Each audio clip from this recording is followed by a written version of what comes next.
ఆంధ్ర రాష్ట్ర పురోగతిని అధఃపాతాళాన్ని తొక్కేసి రాష్ట్ర రాజధాని ఏది అంటే చెప్పుకోలేని పరిస్థితుల్లో ఆంధ్ర రాష్ట్ర ప్రజల్ని పెట్టి ఈ రోజున 20 నెలలకే మేము అభివృద్ధి చేసి చూపిస్తే ఓర్వలేక ఏదేదో మాట్లాడుతున్నారు. ఏది జరగలేదు అనేది ప్రజల్లోకి రండి, మేము రెడీగా ఉన్నాం. 1వ తారీఖు ఆదివారం వస్తే అంతకు ముందు రోజే 30 కానీ 31 కానీ ఆ రోజు వెళ్ళి ప్రతి ఒక్కళ్ళు ప్రతి ఇంటికి వెళ్ళి పెన్షన్ నెంబర్ చెప్పిన మాట మా నాయకుడు. అటువంటిది ఏమి స్కీములు వస్తున్నాయి, ఏమొస్తుంది అని చెప్పని మాట్లాడుతుంది. మీరు పచ్చ కావాల రోజుకి లోకమంతా పచ్చగుంటుందట. మీరు చేసినట్టే మిగతా ప్రభుత్వాలు కూడా చేస్తుంది అని చెప్పని మీరు అందరూ అనుకుంటున్నారు.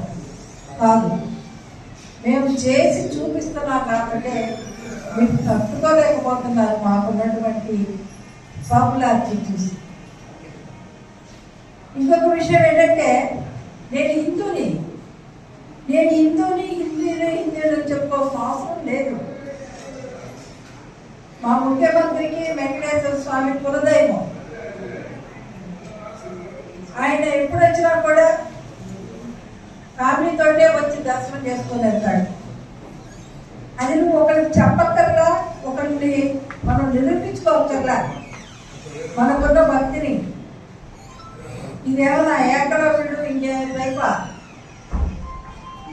నీకు నిరూపించుకోవాల్సిన అవసరం బిఆర్ నాయుడు గారికి కానీ లేకపోతే మా ముఖ్యమంత్రి చంద్రబాబు నాయుడు గారికి కానీ లేదు. బిఆర్ నాయుడు గారు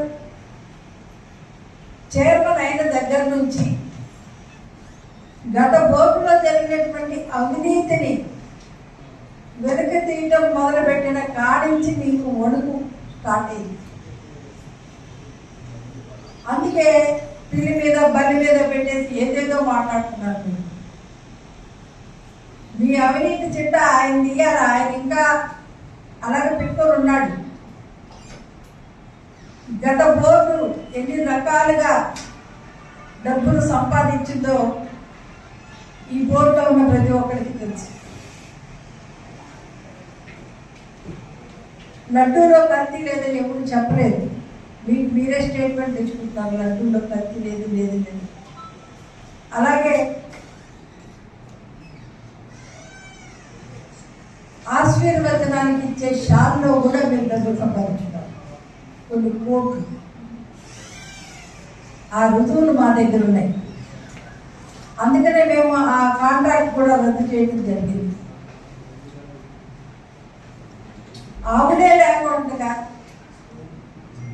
ఆవులు చచ్చిపోయాయని చెప్పి ఒక పుకారు. ఎందుకంటే బిఆర్ నాయుడు గారు ఎంక్వైరీ కమిటీ ఒకటి వేసేటప్పటికి అసలు ఆవులే లేవు, ఆవులు చచ్చిపోయినాయి, ఆవుల గురించి జాగ్రత్త తీసుకోవటం లేదు, ఇటువంటివన్నీ మొదలుపెట్టారు. ఇది కరెక్ట్ కాదు. కలియుగ దేవుడు వెంకటేశ్వర స్వామి అన్నీ చూస్తున్నాడు. మీకు అందరికీ బుద్ధి చెప్పే సమయం, మీకు ఆల్రెడీ బుద్ధి చెప్తున్నాడు. ఈ రోజున 11 సీట్లలోకి పట్టిపోయినా కూడా మీరు ఇంకా మాట్లాడుతున్నారు అభివృద్ధి అనేది మీకు వద్దు. అసలు ఇవన్నీ ఎందుకు జరుగుతున్నాయి మీరు ఒక్కసారి ఆలోచించండి.